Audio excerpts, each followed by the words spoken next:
Hello વિદ્યાર્થી મિત્રો, open study point YouTube ચેનલમાં આપનું હાર્દિક સ્વાગત કરીએ છીએ। આજે આપણે શીખીશું ધોરણ 7 વિષય હિન્દી પાઠ 2 હમ ભી બને મહાન એના અભ્યાસ અને સ્વાધ્યાયના પ્રશ્નોની સમજ।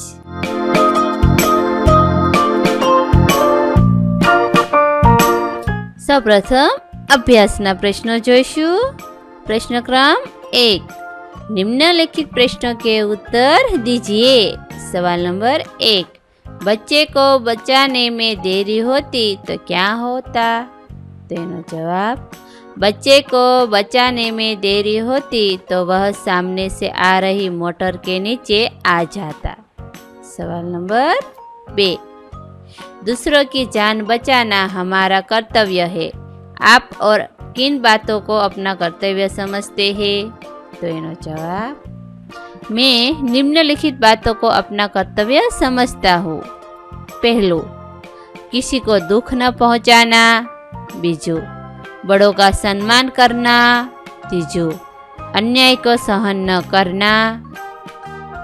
चौथो, कभी किसी को धोखा न देना। पांचवो, देश की सेवा करना। छठो, अनुशासन का पालन करना। सवाल नंबर 3, मुख्य अतिथि को द्वार पर ही रोक देना सही था, क्यों? तो इनो जवाब, समारोह में प्रवेश उन्हीं को दिया जाता था जिनके पास निमंत्रण पत्र हो। मुख्य अतिथि भले सम्मानीय व्यक्ति थे, परंतु उनके पास निमंत्रण पत्र नहीं था, इसलिए नियम के अनुसार उन्हें द्वार पर रोक देना सही था। सवाल नंबर 4, आपको कहाँ कहाँ पर भेदभाव की नीतियाँ दिखाई देती है? तो इनो जवाब, हमारा समाज भेदभाव की नीति से अब भी मुक्त नहीं हो पाया है।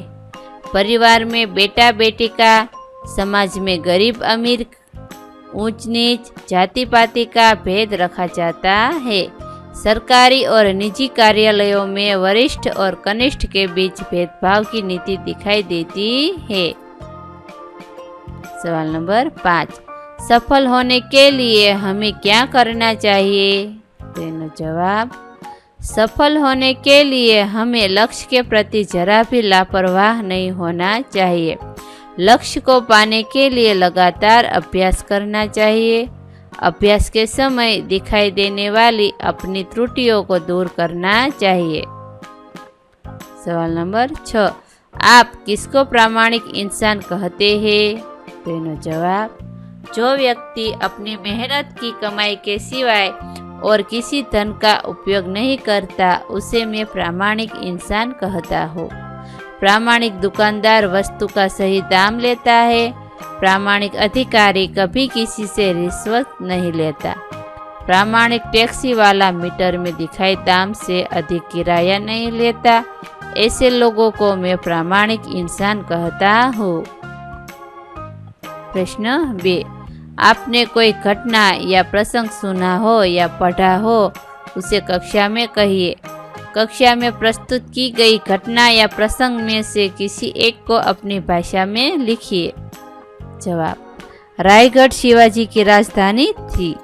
शिवाजी भी रायगढ़ के किले में रहते थे। किले का यह नियम था कि फाटक सूर्योदय होने पर खुलता था और सूर्यास्त होने पर बंद हो जाता था।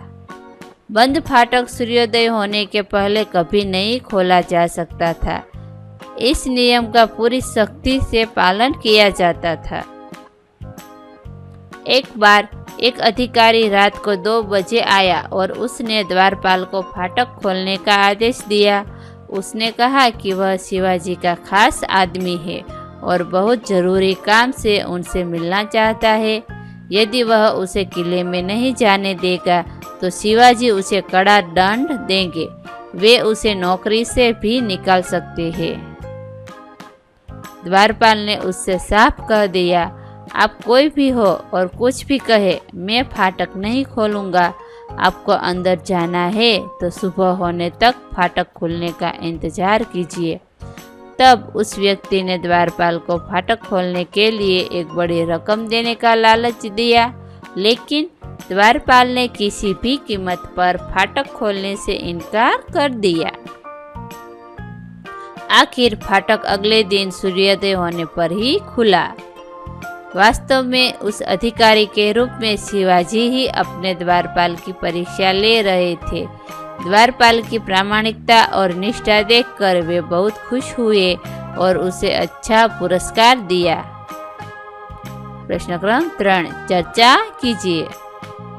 पहलू, यदि पक्षी बोल पाते तो पेड़ों की कटाई के विषय में वे आपसे क्या कहते? दोनों जवाब, कुछ पक्षी मुझे पेड़ काटते देखकर। कौवा बोला, अरे भाई, तुम यह पेड़ क्यों काट रहे हो? यह पेड़ तो हमारा आश्रय स्थान है। कोयल बोली, इसकी हरियाली देखकर प्रसन्नता के मारे मैं कूकने लगती हूँ। तोता बोलता है, इसी पेड़ की डालों पर मेरा बचपन बीता है, कृपा कर इसे मत काटो। अरे, ये पेड़ तो धरती के बेटे हैं। इन्हें काटने से धरती माँ रुष्ट हो जाती है। जहाँ घने पेड़ होते हैं, जंगल होते हैं, वहाँ अच्छी वर्षा होती है। केवल हम पक्षी ही नहीं, सभी प्राणी जल से ही जिंदा है। आजकल जहाँ सूखा पड़ा है, उसके लिए वहाँ के पेड़ों की कटाई ही जिम्मेदार है। पेड़ काटने से बादल भी रुष्ट हो जाते हैं, लेकिन तुम मनुष्य इन पेड़ों का महत्व नहीं जानते। ये पेड़ केवल फल फूल और छाया ही नहीं देते, ये वातावरण को शुद्ध बनाकर सबको स्वास्थ्य प्रदान करते हैं। कौवा बोला, मुझसे? मैं समझता हूँ कि तोता भाई ने तुम्हें पेड़ों का महत्व अच्छी तरह समझा दिया है। अब तुम पेड़ काटने की बात कभी नहीं सोचोगे। कोयल बोली, हाँ, तुम पेड़ काटोगे तो मैं कहाँ बैठकर मधुर गीत गाऊंगी। मेरी बोली की मिठास से ही तो आमों में मिठास आती है। पेड़ न होगे तो वसंत कहाँ आएगा। इसलिए मेरे भाई, पेड़ों को जिंदा रहने दो। ये जिंदा है तो सबकी जिंदगी सुरक्षित है। सवाल नंबर 2, यदि धरती बोल पाती तो मनुष्य के बारे में ईश्वर से क्या शिकायत करती? दोनों जवाब, यदि धरती बोल पाती तो मनुष्य के बारे में ईश्वर से कहती, हे प्रभु, तुम्हारा बनाया यह इंसान बहुत बुद्धिमान है। इसकी बुद्धि के चमत्कार देखकर तो आप भी हैरान हो जाएंगे। बिजली, cinema, television, mobile, telephone, computer, हवाई जहाज, रेलगाड़ी, मोटर, अरे कहाँ तक गिनाऊं इसके करतब। शहरों में इसने स्वर्ग ही खड़ा कर दिया है। अपने इस बेटे की अक्लमंदी पर मुझे गर्व है, लेकिन इतना बुद्धिमान होने पर भी लोभ, ईर्ष्या, द्वेष, हिंसा, अनीति आदि से इसे छुटकारा नहीं मिला है। इसने बम और मिसाइल जैसे विनाश के भयानक साधन बनाए हैं। जो पेड़ मनुष्य को फल, फूल, छाया, लकड़ी और न जाने क्या क्या देते हैं, उन्हें यह बड़ी बेरहमी से काट डालता है। इसमें इतनी भी बुद्धि नहीं कि मैं पेड़ काटकर यह अपने ही पैरों पर कुल्हाड़ी मार रहा है। इसकी ऐसी ही नादानी से न जाने कितने जंगल बर्बाद हो गए हैं। सूखा, बाढ़ आदि के रूप में उसका परिणाम भी वह भुगत रहा है। फिर भी इसकी आंखें नहीं खुलती। हे प्रभु, अब आप ही इसे समझाइए और राह पर लाइए। प्रश्न 4, निम्नलिखित परिच्छेद को पढ़िए और लिखिए। तो जवाब, परिच्छेद वांचिए आपने।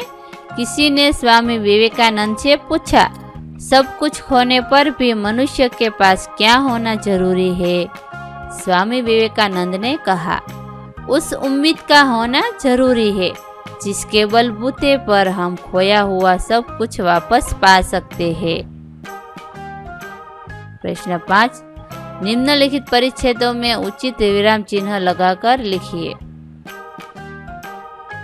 बात पुराने जमाने की है। उन दिनों देवताओं और दानवों में युद्ध होता रहता था। दोनों पक्ष मिलकर एक बार प्रजापति के पास गए। वहां जाकर बोले, मान्यवर, हम दोनों ही आपकी संतानें हैं। बताइए कि हम दोनों में बड़ा कौन है। હવે આપણે આનો જવાબ રૂપે લખશું વિરામ ચિહ્ન મૂકીને। बात पुराने जमाने की है। उन दिनों देवताओं और दानवों में युद्ध होता रहता था। दोनों पक्ष मिलकर एक बार प्रजापति के पास गए। वहां जाकर बोले, मान्यवर, हम दोनों ही आपकी संतानें हैं। बताइए कि हम दोनों में बड़ा कौन है। सवाल नंबर 2। समय वह संपत्ति है जो प्रत्येक मनुष्य को प्रगति की ओर ले जाती है। जो लोग इस धन का उचित विनियोग करते हैं उन्हें शारीरिक सुख तथा आत्मिक आनंद प्राप्त होता है। इसी के द्वारा मूर्ख, चतुर, निर्धन धनवान और अज्ञानी ज्ञानी बन सकता है। संतोष या सुख मनुष्य को तब तक प्राप्त नहीं होते जब तक वह उचित रीति से समय का उपयोग नहीं करता।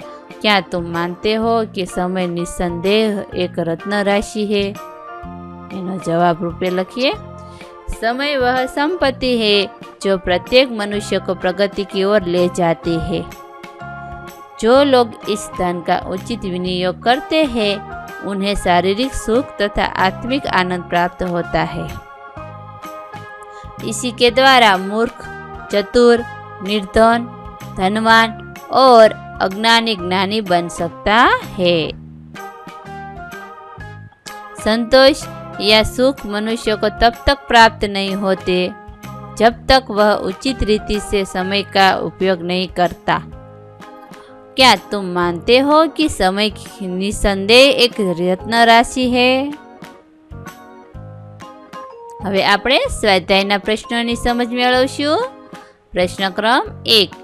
निम्नलिखित प्रश्नों के उत्तर 1-2 वाक्यों में लिखिए। सवाल नंबर 1। लड़के ने रोने का क्या कारण बताया। तो इनो जवाब, लड़के ने रोने का कारण बताते हुए कहा, उसके पास एक चवन्नी थी जो कहीं गिर गई। अगर वह नहीं मिली तो माँ उसे बहुत पीटेंगी। सवाल नंबर 2। नरेंद्र बड़ा होकर किस नाम से प्रसिद्ध हुआ। तो इनो जवाब, नरेंद्र बड़ा होकर स्वामी विवेकानंद के नाम से प्रसिद्ध हुआ। सवाल नंबर 3। इस प्रसंग में नरेंद्र में कौन कौन से गुण नजर आते हैं। तो इनो जवाब, इस प्रसंग में पता चलता है कि नरेंद्र वस्तु की अपेक्षा व्यक्ति को अधिक महत्व देता था। उसकी दृष्टि में मानवता का स्थान सबसे ऊंचा था। सवाल नंबर 4। द्वार पर रानडे को देखकर स्वागत समिति के सदस्यों ने क्या किया। जवाब, द्वार पर रानडे को देखकर स्वागत समिति के सदस्यों ने उन्हें आदरपूर्वक मंच की ओर ले जाने का प्रयास किया। सवाल नंबर 5। अल्पाहार के समय कौन नहीं दिखाई दे रहा था। तो इनो जवाब, अल्पाहार के समय क्रिकेट टीम का कप्तान नहीं दिखाई दे रहा था। सवाल नंबर 6। सफलता के क्या क्या आधार है। तो इनो जवाब, लक्ष्य के प्रति एकाग्रता, अविरत अभ्यास, कठोर परिश्रम और लगन ही सफलता के आधार है। सवाल नंबर 7। हजरत अली ने एक मोमबत्ती बुझाकर दूसरी मोमबत्ती क्यों जलाई। तेनो जवाब, हजरत अली राज का काम कर रहे थे, इसलिए उन्होंने राज की मोमबत्ती जला रखी थी। जब उन्होंने निजी काम शुरू किया तो वह मोमबत्ती बुझाकर उन्होंने अपनी मोमबत्ती जलाई। इस प्रकार चोरी और हरामखोरी से बचने के लिए हजरत अली ने दूसरी मोमबत्ती जलाई। सवाल नंबर 8। हमारे पुरखों ने क्या कहा है। तेनो जवाब, हमारे पुरखों ने कहा है, किसी के धन माल की लालसा मत रखो। माँ गुंध कश्य विधनम। प्रश्न 2। निम्नलिखित प्रश्नों के उत्तर लिखिए। सवाल नंबर 1, लोगों की बात सुनकर नरेंद्र ने क्या कहा? तेना जवाब, लोगों की बात सुनकर नरेंद्र ने कहा कि मेरा शिवलिंग तो साधारण मिट्टी का था, बालक की जान बचाने में वह टूट गया तो क्या हुआ? शिवलिंग को बचाने की अपेक्षा इस बालक की जान बचाना मेरा पहला कर्तव्य था। सवाल नंबर 2, रांडे को किसने रोका, क्यों? तो जवाब, रांडे को द्वार पर नियुक्त स्वयंसेवक ने रोका। पुणे के न्यू इंग्लिश हाई स्कूल में समारोह हो रहा था। प्रमुख द्वार पर नियुक्त स्वयंसेवक को यह जिम्मेदारी सौंपी गई थी कि वह उन्हीं अतिथियों को प्रवेश दे जिनके पास निमंत्रण पत्र हो। रांडे समारोह के मुख्य अतिथि थे, परंतु उनके पास निमंत्रण पत्र नहीं था, इसलिए स्वयंसेवक ने उन्हें रोका। सवाल नंबर 2, कोच, मैनेजर और साथी खिलाड़ी क्यों दंग रह गए?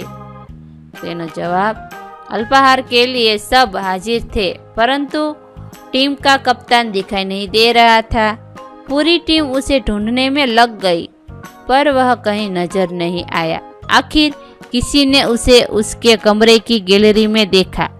वह एक हाथ से गेंद दीवार पर फेंक रहा था और जब उससे टकराकर वह वापस आती थी तो दूसरे हाथ से गेंद को बल्ले से खेलता था।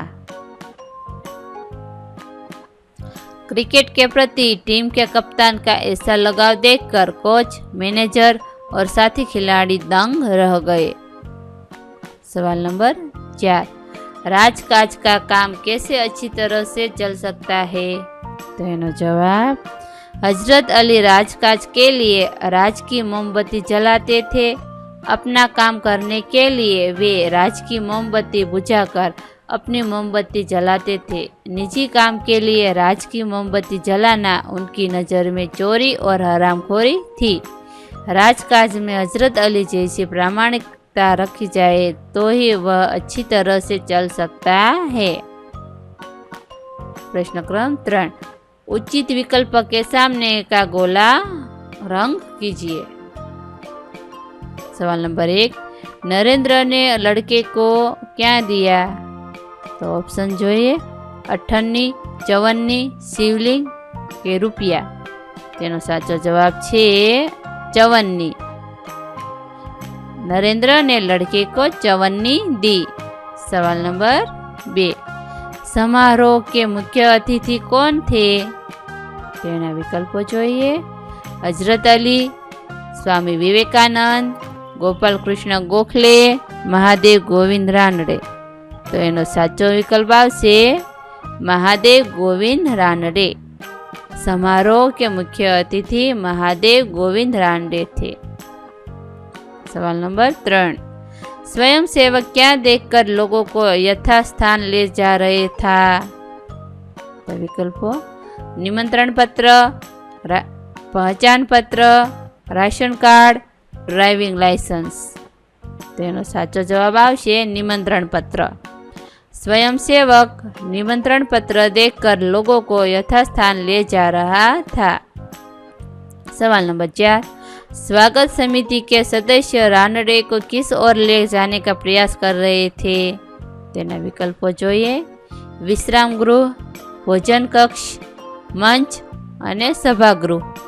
તેનો સાચો જવાબ આવશે मंच। स्वागत समिति के सदस्य रानडे को मंच की ओर ले जा रहे थे। सवाल नंबर 5, किसे ढूंढने के लिए पूरी टीम लग गई? तेना विकल्पों જોઈએ, कोच, मैनेजर, कप्तान के डॉक्टर। तेनो साचो जवाब आवशे कप्तान। कप्तान को ढूंढने के लिए पूरी टीम लग गई। प्रश्न क्रम 4, कोष्ठक में से शब्दों को चुनकर समानार्थी शब्दों की जोड़ बनाइए और प्रत्येक शब्द का वाक्य में प्रयोग कीजिए। तो અહીંયા આપણે પહેલા સમાનાર્થી શબ્દોના જોડકાર લખવાના છે અને પછી એ દરેક શબ્દોના વાક્યો બનાવવાના છે। સૌપ્રથમ કામયાબી, ખ્યાલ, નુકસાન, પ્રસિદ્ધ, જાંચ, અમીર, પરીક્ષણ, હાનિ, સફળતા, વિખ્યાત, વિચાર, ધનવાન। તો એના જવાબ कामयाबी एटले सफलता। इस बार परीक्षा में उसे अच्छी कामयाबी मिली। इस बार परीक्षा में उसे अच्छी सफलता मिली। ख्याल एटले के विचार। वाक्य आपका ख्याल अच्छा है, आपका विचार अच्छा है। तीजो नुकसान एटले हानि। वाक्य राजू को धंधे में काफी नुकसान हुआ। बीजो राजू को धंधे में काफी हानि हुई।